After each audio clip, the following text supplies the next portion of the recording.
Selepas dipenjara 3 tahun, komposer dan penyanyi Yassin Sulaiman dilepas dan dibebaskan daripada 3 pertuduhan dadah dihadapinya. Mahkamah Rayuan yang mengetepikan sabitan terhadapnya sebelum ini bagaimanapun memerintahkan Yassin kembali ditempatkan di Hospital Bahagia Ulu Kinta sehingga diperkenan Sultan Selangor.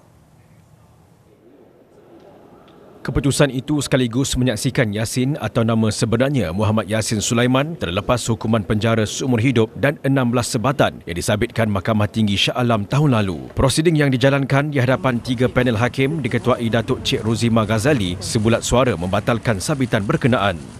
Pagi tadi dia kata dia bersedia untuk apa jua keputusan yang akan dikeluarkan oleh mahkamah.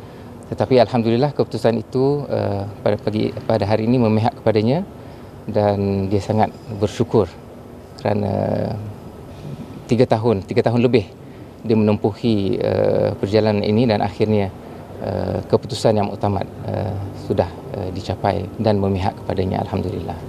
22 Ogos tahun lalu, Yassin dihukum penjara seumur hidup dan 16 sebatan oleh Mahkamah Tinggi Shah Alam selepas didapati bersalah atas 3 kes dadah yang dihadapinya. Hakim Datuk Nur Syaridah Awang memutuskan demikian mengetepikan keputusan pembebasan Yassin oleh Mahkamah Session Petaling Jaya pada 29 November 2023.